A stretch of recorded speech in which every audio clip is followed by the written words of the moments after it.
الحمد لله رب العالمين والعاقبة للمتقين والصلاة والسلام على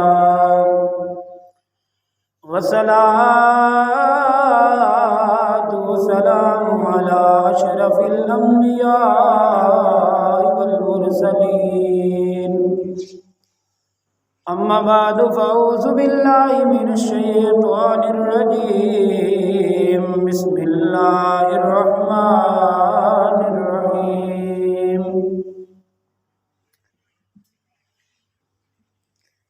رب اجعلني مقيم الصلاة ومن ذريتي ربنا وتقبل دعاء. ربنا اغفر لي ولوالدي وللمؤمنين يوم يقوم الحساب. قال رسول الله صلى الله عليه وسلم: الصلاة معراج المؤمنين.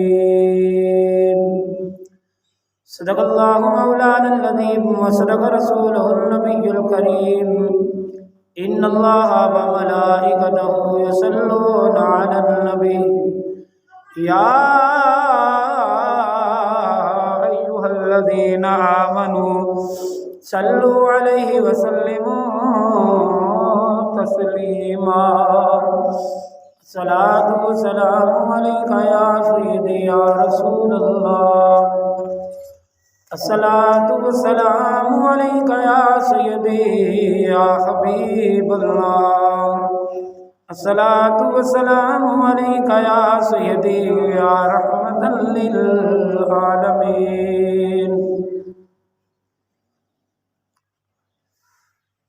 سب سے اولا والا ہمارا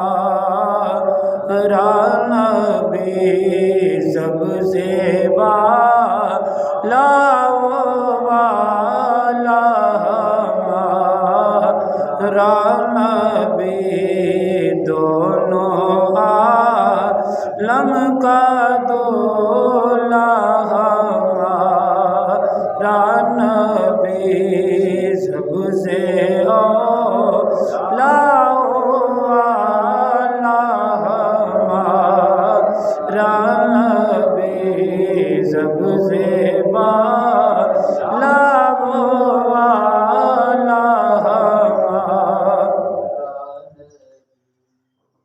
خلق سے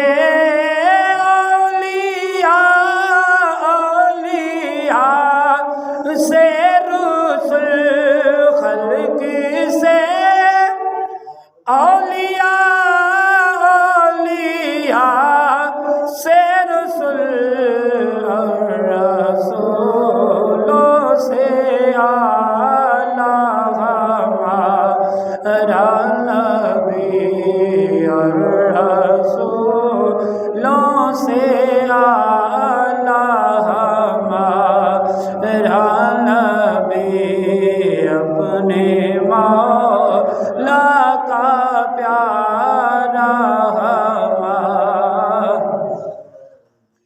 اپنے مولا کا پیارا ہمارا نبی، جس کی دو بوند ہیں کوثر و سلسبیل، جس کی دو بوند ہیں کوثر و سلسبیل، جس کی دو بوند ہیں کوثر و سلسبیل، ہے وہ رحمت کا دریا ہمارا نبی، ہے وہ رحمت کا دریا ہمارا نبی.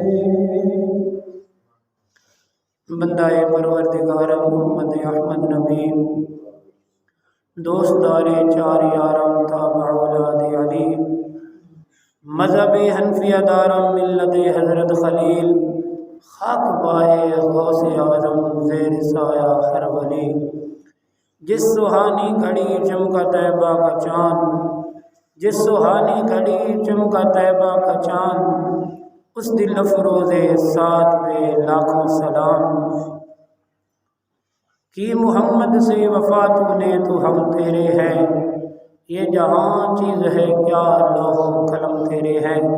سامعین کرام، جیسا کہ آپ کو معلوم ہے آج جمعۃ المبارک کا خطبہ ہے، اس کے اندر آج جس عنوان جس سبق پر بات کرنی ہے، جس موضوع پر، وہ ہے نماز۔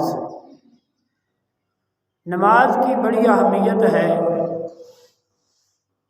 نماز ایک ایسی بنیادی چیز ہے جو اسلام اور کفر کے اندر فرق ڈالتی ہے۔ نماز ہمیشہ قائم رکھنے کا حکم اللہ کے قرآن نے دیا ہے، یعنی نماز پر ہمیشگی اختیار کرنا یہی اللہ کا فرمان ہے، اور نماز کو چھوڑنے پر بڑی وعیدیں ہیں۔ سامعین کرام، ایک ہوتا ہے عشق حقیقی، ایک ہوتا ہے عشق مجازی۔ عشق مجازی سے بندہ عشق حقیقی کی طرف جاتا ہے، اور عشق مجازی کرنے والا جو شخص ہوتا ہے، جو دنیا کی کسی ایک چیز سے محبت کرنے لگ جاتا ہے، چاہے وہ عورت ہو، کوئی چیز ہو، کہ کوئی بھی دنیا کی چیز ہو، اس سے اگر وہ محبت کرتا ہے، پیار کرتا ہے، تو اس کو عشق حقیقی نہیں کہتے۔ عشق حقیقی اس کو کہتے ہیں جو بندہ اللہ رب العالمین سے عشق کرے، اللہ رب العالمین سے محبت کرے، پیار کرے، اس کو کہتے ہیں عشق حقیقی۔ ہم اور آپ عشق حقیقی کے طلبگار ہیں، اور دنیا کے اندر ہمارا ایک ہی مقصد ہے کہ اللہ رب العالمین ہم سے راضی ہو جائے، اور اللہ راضی ہو گیا تو پھر یہ دنیا کیا، دنیا کی نعمتیں کیا، پھر اللہ تعالیٰ جنت کی نعمتیں نصیب عطا فرمائے گا۔ سامعین کرام، عشق مجازی کی طرف جائیں تو ایک عشق مجازی کرنے والا عاشق وہ کیا کیا جتن کرتا ہے، وہ اپنی محبت کو پانے کے لیے سب سے پہلے وہ آواز نکالتا ہے، ایسے الفاظ نکالتا ہے یا کوئی شعر پڑھتا ہے جس سے اس کی محبت اس کی طرف میل ہو جائے۔ زمانہ جاہلیت کے اندر سبا ملکہ پڑھیں، بڑے بڑے شاعر گزرے ہیں، انہوں نے اپنے بادشاہوں کو مخاطب کرنے کے لیے، ان سے تحفے بٹورنے کے لیے، اور اپنی معشوقوں کے لیے انہوں نے ایسے ایسے شعر لکھے۔ پہلے وہ ان کی مدح کرتے رہے، ان کی تعریفیں کرتے رہے، اور جو عشق مجازی کرنے والا ہوتا ہے، پہلے سب سے پہلے وہ کیا کرتا ہے کہ تعریف کرتا ہے۔ جب تعریف سے اس کا کام نہیں بنتا تو پھر وہ کیا کرتا ہے، پھر وہ اس کے لیے وہ چیز تلاش کرتا ہے جو اسے پسند ہو۔ اگر اس سے بھی وہ ناکام ہو جائے تو پھر وہ کیا کرتا ہے، اپنے آپ کو بھوکا مارتا ہے، پیاسا مارتا ہے، اور دیوانوں کی طرح گلیوں محلوں میں چلتا ہے، تاکہ میری جو محبت ہے، جس سے میں پیار کرتا ہوں، اس کا دل نرم ہو جائے اور میں اسے پا لوں۔ یعنی وہ پانے کے لیے جو عشق مجازی کرتا ہے، وہ اپنی محبوبہ کو پانے کے لیے، اپنی محبت کو پانے کے لیے وہ طرح طرح کے کام کرتا ہے، حتیٰ کہ ایک بعد مجذوب بن جاتے ہیں، بعد پاگل ہو جاتے ہیں۔ مجنوں کی طرح دنیا ان کو دیکھتی ہے کہ یہ مجنوں ہے، یہ پاگل ہے، اسے کوئی علم نہیں ہے۔ مجنوں جو تھا نا، اس نے کیا کیا کہ وہ ایک کتے کو پکڑا اور اس کے پاؤں چومنا شروع کر دیے۔ لوگوں نے کہا مجنوں یہ تو اس کے پاؤں کو چوم رہا ہے؟ اس نے کہا کہ یہ لیلا کی گلی سے گزرا ہے، اب میں اس کے پاؤں چوموں گا۔ یعنی اس قدر عشق مجازی کے اندر آ کر اس قدر مجنوں بن گیا کہ وہ کتے کے پاؤں چوم رہا ہے۔ یہ ہے عشق مجازی۔ ایک دفعہ لیلا نے کہا مجھے گوشت چاہیے، تو مجنوں نے کہا کون سا گوشت چاہیے؟ تو اس نے کہا مجھے تیرے جسم کا گوشت چاہیے۔ قاصد کیا گوشت لینے کے لیے، مجنوں نے اپنا گوشت کاٹنا شروع کر دیا۔ وہ کبھی ہاتھ سے گوشت لیتا ہے، کبھی رانوں سے گوشت لیتا ہے، کبھی ٹانگ سے گوشت لیتا ہے۔ وہ سارے جسم کو اس نے کاٹ ڈالا کہ ہو سکتا ہے اس نے یہ والا گوشت نہ مانگا ہو، یہ والا گوشت مانگا ہو۔ تو اس طرح مجنوں نے اپنا پورا جسم لہولہان اور سارا گوشت چیر دیا۔ تو سامعین کرام یہ عشق مجازی ہے۔ عشق مجازی کے اندر آ کر بندہ مجنوں بن جاتا ہے، مجذوب بن جاتا ہے۔ جب اس کا کوئی بس نہیں چلتا تو وہ جنگلوں کی طرف چلا جاتا ہے اور جنگلوں میں جا کر دیکھتا ہے میرا محبوب کہاں سے گزرا ہے۔ اور جو عشق حقیقی کرنے والا ہے، جو اللہ سے پیار کرنے والا ہے، وہ اتنا ہی نہیں کر سکتا کہ 5 وقت آ کر اللہ رب العالمین کے سامنے اپنے سر کو جھکا دے۔ یہ عشق حقیقی کا ہم دعویٰ تو کرتے ہیں کہ ہمیں عشق خدا ہو جائے، اللہ سے محبت ہو جائے، اللہ سے پیار ہو جائے۔ ہم یہ دعویٰ ضرور کرتے ہیں، دعویٰ کرتے ہیں، لیکن اس کی عملی صورت ہم نہیں دکھاتے۔ اس کی عملی صورت ہے نماز۔ بے قراروں کے لیے لا ریب ہے وجہ قرار، داغ سب دل کے مٹاتی ہے نماز۔ شوق دل سے جو بشر کرتے ہیں اس کا اہتمام، انور ان کو ہر مصیبت سے بچاتی ہے نماز۔ نماز ایک ایسی چیز ہے کہ بندے کو قرب الہی اس سے ملتا ہے۔ نماز سے بندے کو قرب الہی ملتا ہے۔ سامعین کرام، اللہ تعالیٰ نے قرآن مجید فرقان حمید کے اندر ارشاد فرمایا رب اجعلنی مقیم الصلاۃ ومن ذریتی ربنا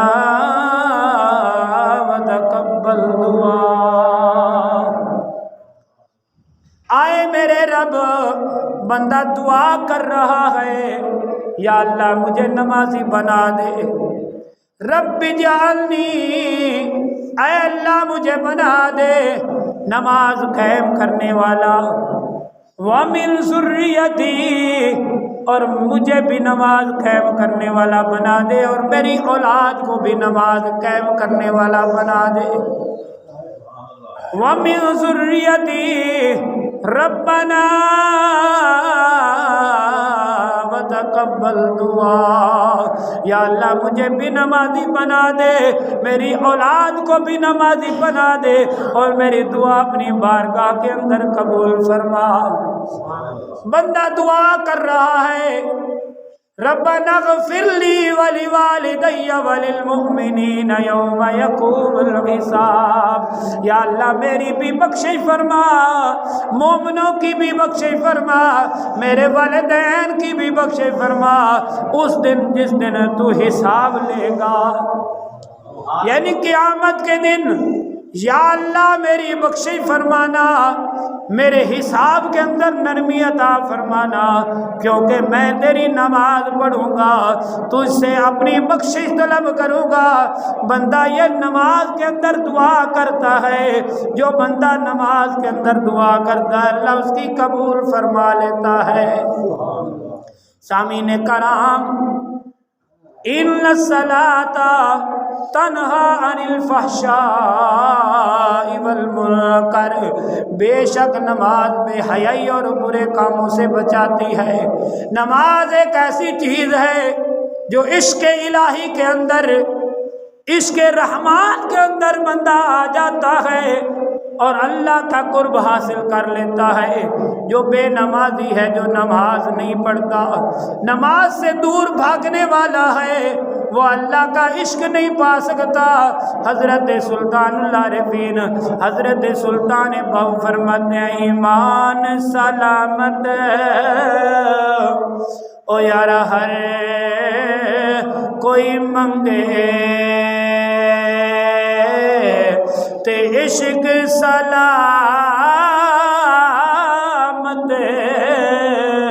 او کوئی ہو منگڑ ایمان او شرماوڑ عشق تے دل نو غیرت ہوئی ہو جس منزل تے او یارا عشق پہنچاوے تے ایمان خبر نہ کوئی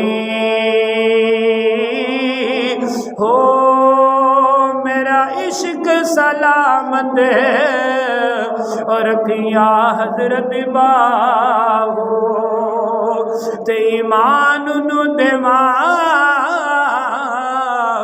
دروئی ہو۔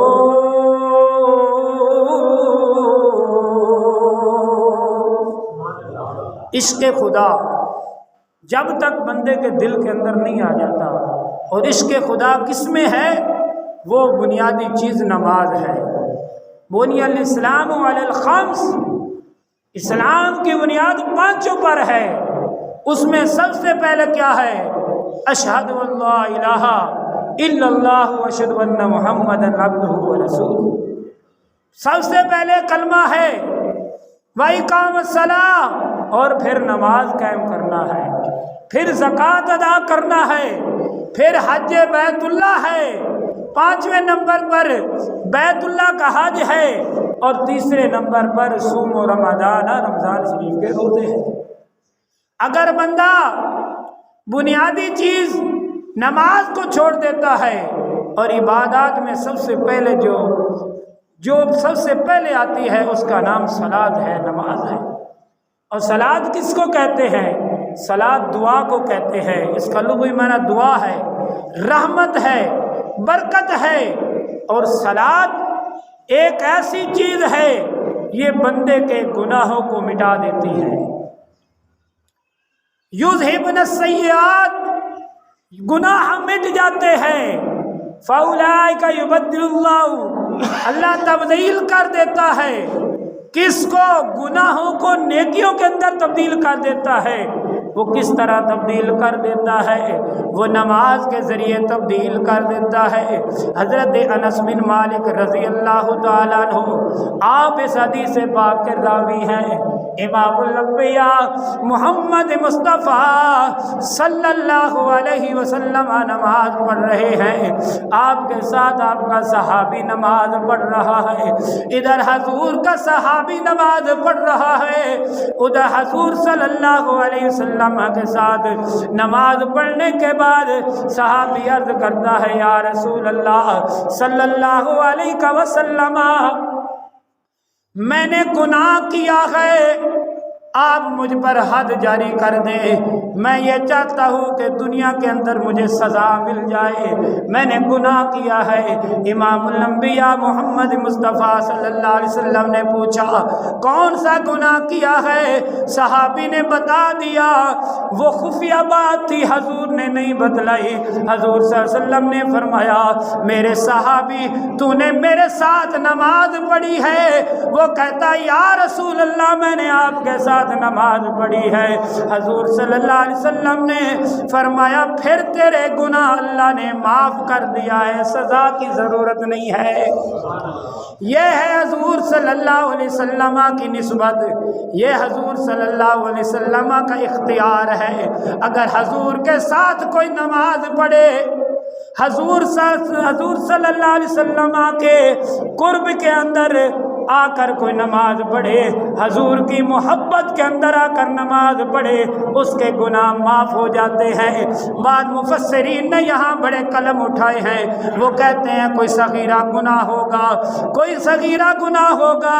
ایک راوی کہتا ہے اگر صغیرہ گناہ ہے، مفسر کہتا ہے تو پھر انہوں نے حد کا کیوں کہا ہے؟ تو اس سے پتہ چلا کوئی کبیرہ گناہ تھا، چاہے صغیرہ تھا چاہے کبیرہ تھا، نبی کریم صلی اللہ علیہ وسلم کی نسبت سے اللہ نے معاف عطا فرمایا۔ سبحان اللہ۔ اس لیے اعلیٰ حضرت فرماتے ہیں خالق کل نے آپ کو مالک کل بنا دیا، دونوں جہاں ہیں آپ کے قبضہ و اختیار میں۔ نبی کریم صلی اللہ علیہ وسلم کی محبت کے اندر، حضور کے پیار کے اندر آ کر کوئی نماز پڑھتا ہے تو اللہ تعالیٰ اس کے گناہوں کو معاف عطا فرماتا ہے۔ سبحان اللہ۔ بعد ایسے بدبختوں نے لکھا کہ نماز کے اندر نبی کا خیال آ جائے نماز ٹوٹ جاتی ہے، کھوتے گدھے کا خیال آ جائے، بیل گھوڑے کا خیال آ جائے، نماز نہیں ٹوٹتی، لیکن وہ کہتے ہیں نبی کا خیال آ جائے نماز ٹوٹ جاتی ہے۔ سامعین کرام، ایسے بدبخت جو لوگ ہیں، ان کے عقیدے پر چلنے والے، ان کے پیچھے نماز جو آپ کی جائز نہیں ہے، وہ بدبخت ہیں، بدعقیدہ ہیں، جو نبی کریم صلی اللہ علیہ وسلم کی محبت سے لوگوں کو روکتے ہیں، حضور سے پیار کو لوگوں کو روکتے ہیں اور کہتے ہیں نبی ہمارے جیسے ہیں، ان سے ہمارا تعلق نہیں ہے۔ حضرت ابو موسیٰ اشعری رضی اللہ تعالیٰ عنہ نماز پڑھا رہے ہیں، امام الانبیاء محمد مصطفیٰ صلی اللہ علیہ وسلم نے حضرت موسیٰ اشعری کی آواز سنی، آپ صلی اللہ علیہ وسلم اس کی تلاوت سننے کھڑے ہو گئے۔ جب حضور صلی اللہ علیہ وسلم کے صحابی حضرت موسیٰ اشعری نے نماز پڑھا لی، بعد میں صحابہ نے بتایا کہ آئے موسیٰ اشعری آج آپ قرآن پڑھ رہے تھے، حضور صلی اللہ علیہ وسلم چھپ کر آپ کا قرآن سن رہے تھے۔ سبحان اللہ۔ نماز کے اندر حضرت موسیٰ اشعری رضی اللہ تعالیٰ عنہ قرآن پڑھ رہے ہیں، حضور نے فرمایا ان کی بڑی آواز ہے، اللہ نے ان کو جو گلا دیا ہے وہ حضرت داؤد علیہ السلام کا گلا ہے۔ حضرت داؤد علیہ السلام کی بڑی خوبصورت آواز تھی، آپ جب تلاوت کرتے تھے تورات کی، آپ تلاوت فرماتے سے زبور کی، تو کیا ہوتا تھا، پرندے کھڑے ہو جاتے آپ کی آواز سننے کے لیے۔ سامعین کرام، حضرت موسیٰ اشعری کا عقیدہ سنے، ان کا ایمان سنے، انہوں نے کہا اگر مجھے معلوم ہو جاتا نماز کے اندر کہ میرا قرآن کون سن رہے ہیں، نبی کریم صلی اللہ علیہ وسلم میرا قرآن سن رہے ہیں، تو پھر میں حضور کی محبت کے اندر سارا قرآن پڑھ دیتا۔ سبحان اللہ۔ سبحان اللہ۔ حضور کا صحابی حضور کی محبت میں آ کر کہتا ہے میں نماز لمبی کر دیتا، میں سارا قرآن ایک ہی رکعت کے اندر ختم کر دیتا، مجھے پتہ چل جاتا کہ حضور میرا قرآن سن رہے ہیں۔ تو یاد رکھنا، جن کا عقیدہ خراب ہے، جس جماعت کا بھی عقیدہ خراب ہے، جو ان لوگوں کے پیچھے چلے جنہوں نے نبی کی محبت سے لوگوں کو ہٹا لیا، اگر حضور کی محبت دل کے اندر نہیں ہے، السلام علیکہ ایھا النبی، اے نبی تجھ پر سلام ہو، نماز کے اندر اگر درود نہیں پڑھیں گے، حضور پر سلام نہیں پڑھیں گے، حضور کی محبت کے اندر آ کر، حضور صلی اللہ علیہ وسلم کے پیار کے اندر آ کر اگر نماز نہیں پڑھیں گے تو تمہاری نماز قبول نہیں ہے۔ حضور کی محبت کے اندر نماز پڑھنی چاہیے۔ پھر حضور صلی اللہ علیہ وسلم نے جو فرما دیا، ساڑھے نبی دی زبان ساڑھے واسطے قرآن اور کسے دا بیان چنگا لگدا بھی نہیں۔ سامعین کرام، نماز کے بارے میں ہم سب کو سوچنا ہے، نماز کی طرف آنا ہے۔ بڑے بڑے فتوے ہیں، بڑی بڑی وعیدیں ہیں۔ امام الانبیاء محمد مصطفیٰ صلی اللہ علیہ وسلم نے فرمایا، بین العبد و بین الکفر ترک الصلاۃ۔ کفر، بندے اور کفر کے درمیان جو فرق کرنے والی ہے اس کا نام نماز ہے۔ یہ بندے اور کافر کے درمیان، یہاں حدیث میں بندہ کس کو کہا گیا ہے؟ مسلمان کو کہا گیا ہے، ایمان والے کو کہا گیا ہے۔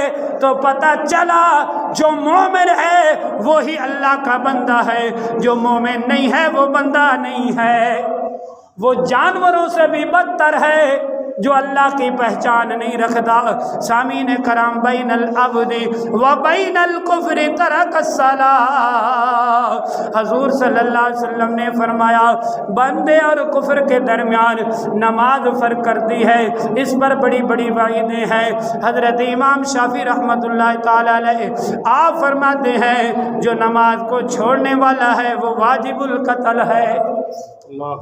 اور امام احمد بن حنبل فرماتے ہیں، جس نے 40 دن نماز نہیں پڑھی اس نے کفر کیا، اس کا ایمان نہیں ہے، اس کا ایمان ضائع ہو گیا۔ حضرت امام اعظم ابو حنیفہ رحمۃ اللہ تعالی علیہ آپ فرماتے ہیں، جو نماز کو چھوڑنے والا ہے اس کو قید کیا جائے، جب تک توبہ کر کے نماز کی طرف نہ لوٹ آئے اسے قید ہی رکھا جائے۔ اور حضرت شیخ عبد القادر جیلانی محبوب سبحانی آپ فرماتے ہیں کہ جو نماز کو چھوڑنے والا ہے اس کے ایمان کے اندر شک ہے۔ اور حضرت گنج شکر رحمۃ اللہ تعالی علیہ آپ فرماتے ہیں کہ جو بے نمازی ہے اس کو کلمہ نصیب نہیں ہوتا، اس کو کلمہ نصیب نہیں ہوتا، مرتے دم وہ کفر پر مرتا ہے۔ اور صحابہ کرام رضوان اللہ تعالی علیہم اجمعین آپ فرماتے ہیں، ہمیں کسی عمل میں شک نہیں ہوتا تھا، ہمیں ایک ہی عمل تھا نماز کا، اس میں شک ہو جاتا کہ یہ بندہ نماز نہیں پڑھتا، یا یہ منافق ہے، یہ کافر ہے۔ حضور کے صحابہ فرماتے ہیں، اور نماز پر بڑی بڑی وعیدیں ہیں۔ جو بندہ نماز کو چھوڑنے والا ہے وہ خنزیر سے بھی بدتر ہے۔ حضرت شیخ عبدالحق محدث دہلوی رحمت اللہ تعالی علیہ آپ فرماتے ہیں، اونٹ صبح اٹھتا ہے اور کہتا ہے، یا اللہ تیرا شکر ہے کہ تو نے مجھے اونٹ بنایا ہے، مجھے بھینس نہیں بنایا۔ بھینس صبح اٹھ کر کہتی ہے، یا اللہ تو نے مجھے بھینس بنایا ہے، یا اللہ تیرا شکر ہے تو نے مجھے گائے نہیں بنایا۔ گائے کہتی ہے، یا اللہ تیرا شکر ہے تو نے مجھے گائے بنایا ہے، بکری نہیں بنایا۔ اور بکری اٹھ کر کہتی ہے، یا اللہ تیرا شکر ہے تو نے مجھے بکری بنایا ہے، بھیڑ نہیں بنایا۔ اور بھیڑ اٹھ کر صبح اللہ کا شکر ادا کرتی ہے اور کہتی ہے، یا اللہ تو نے مجھے بھیڑ بنایا ہے، کتا نہیں بنایا۔ اور کتا صبح اٹھ کر یہ دعا کرتا ہے، یا اللہ تیرا شکر ہے کہ تو نے مجھے کتا بنایا ہے، خنزیر نہیں بنایا۔ اور خنزیر اٹھ کر صبح دعا کرتا ہے کہ یا اللہ تو نے مجھے خنزیر بنایا ہے، مجھے بے نمازی نہیں بنایا۔ اللہ۔ یہ وعیدیں ہیں۔ سامعین کرام، قیامت کا دن ہوگا، اللہ تعالیٰ سب سے پہلے نماز کے بارے میں سوال کرے گا۔ اول ما یحاسب به العبد یوم القیامت الصلاۃ، سب سے پہلے قیامت کے دن جو سوال ہوگا وہ نماز کے بارے میں ہوگا۔ آج ہم بڑی سستی کرتے ہیں، نماز نہیں پڑھتے، نماز مسجد میں آ کر نہیں پڑھتے۔ حضور صلی اللہ علیہ وسلم نے فرمایا، جو گھروں میں نماز پڑھے، گھر میں نماز پڑھتا ہے، مسجد میں جا کر نماز نہیں پڑھتا، میرا جی چاہتا ہے اس کے گھر کو آگ لگا دوں۔ سامعین کرام، نماز جو ہے یہ کفر اور اسلام کے درمیان فرق کرنے والی ہے۔ اگر بندہ نماز نہیں پڑھے گا، اگر نماز نہیں پڑھے گا تو پھر ایمان کے اندر اس کی سلامتی نہیں ہے، اس کے ایمان کے اندر شک ہے۔ حضرت امام زین العابدین، حضرت امام سجاد، امام حسین رضی اللہ تعالیٰ عنہ کے بیٹے اتنا نماز سے پیار کرتے، اتنی محبت کرتے، آپ نماز پڑھ رہے ہیں، نماز پڑھ رہے ہیں، گھر کو آگ لگ گئی۔ کیا ہوا؟ گھر کو آگ لگ گئی، لوگ آئے، آ کر آگ کو بجھایا۔ حضرت امام زین العابدین رضی اللہ تعالی عنہ آپ نماز کے اندر ہیں، نماز پڑھ رہے ہیں، اللہ کا ایسا قرب طاری ہے۔ حضور نے فرمایا جب تم نماز پڑھو تو پھر کیا کرو کہ اس طرح نماز پڑھو کہ تم خدا کو دیکھ رہے ہو۔ سبحان اللہ۔ اگر خدا کو نہیں دیکھ سکتے تو پھر یہ ارادہ کر لو کہ خدا ہمیں دیکھ رہا ہے۔ حضرت امام زین العابدین نماز پڑھ رہے ہیں، لوگ آئے، آگ بجھائی، آگ بجھا کر چلے گئے۔ آپ نماز سے فارغ ہوئے، لوگوں نے بتایا یا حضرت آپ کے گھر کو آگ لگ گئی تھی، ہم آئے آگ کو بجھایا، آپ کو پتہ ہی نہیں ہے۔ آپ نے فرمایا تم دنیا کی آگ کی بات کرتے ہو، میں تو آخرت کی آگ کو دیکھ رہا تھا۔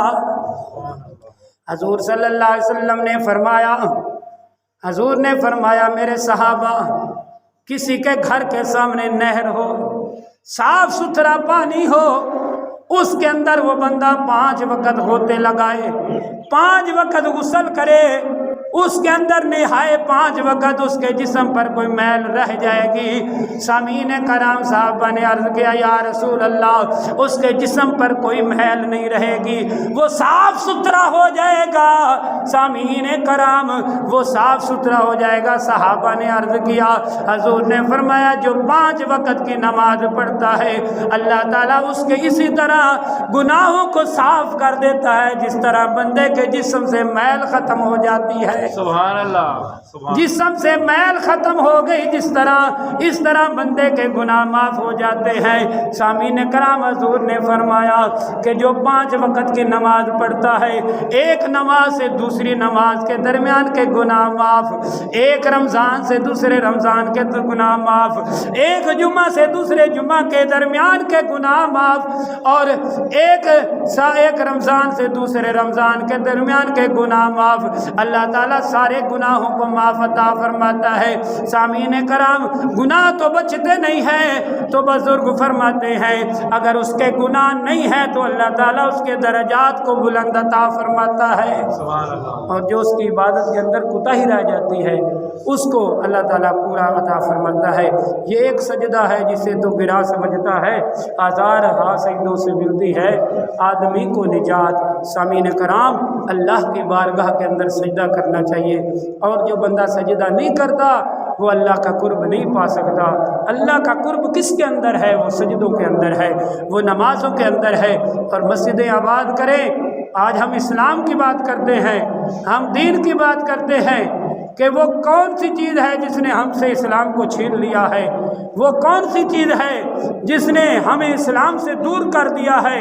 ہماری نہ اولاد بچی ہے، نہ ہمارے رشتہ دار بچے ہیں، کچھ بھی نہیں بچا، سارا کچھ چلا گیا۔ سامعین کرام اگر ہم 100% نماز پڑھنا شروع کر دیں، مسجدوں کو آباد کر دیں، تو پھر میں یقیناً کہتا ہوں تو 95% ہمارے پاس اسلام آ جائے۔ اللہ تعالیٰ سے دعا ہے اللہ تعالیٰ ہم سب کو عمل کی توفیق عطا فرمائے، سنت عطا فرمائے۔